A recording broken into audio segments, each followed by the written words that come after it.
എൻ്റെ പേര് ജിതിൻ. ഞാനിപ്പോൾ റീസെൻ്റ്ലി DHA പാസ്സായതാണ്. അപ്പോൾ ഞാൻ ഗൾഫിലായിരുന്നു ഇതുവരെ വർക്ക് ചെയ്തുകൊണ്ടിരുന്നത്. അപ്പോൾ പഠിക്കാനൊക്കെ കുറച്ച് ബുദ്ധിമുട്ടായിരുന്നു. ആ ഒരു ടൈമിലാണ് ഇങ്ങനെ ഫ്രണ്ട്സ് മെഡ്വെഞ്ചറിൻ്റെ കാര്യമൊക്കെ പറഞ്ഞു.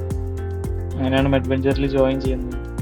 അപ്പോൾ ഇതിൽ റെക്കോർഡഡ് ക്ലാസ് ആയതുകൊണ്ട് തന്നെ നമുക്ക് ഫ്രീ കിട്ടുന്ന ടൈമിലൊക്കെ നോക്കാനും ജസ്റ്റ് ക്ലാസ്സൊക്കെ കിട്ടുന്ന മനസ്സിലാക്കാനും അത് വളരെ ഹെൽപ്പിംഗ് ആയിരുന്നു. പിന്നെ ഒരുപാട് മോക്ക് ടെസ്റ്റുകളും കാര്യങ്ങളൊക്കെ ഇതിലുണ്ട്.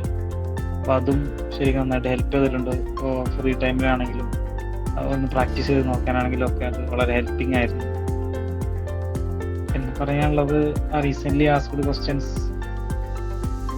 അതിലുള്ള ഫയൽസ് എല്ലാം എന്താ പറയുക എക്സാമിന് വളരെ ഇമ്പോർട്ടൻ്റ് ആണ്. അപ്പോൾ അതും നോക്കി വെക്കുന്നത് നല്ലതായിരിക്കും, നല്ല സ്കോറൊക്കെ കിട്ടാൻ വേണ്ടിയിട്ട്.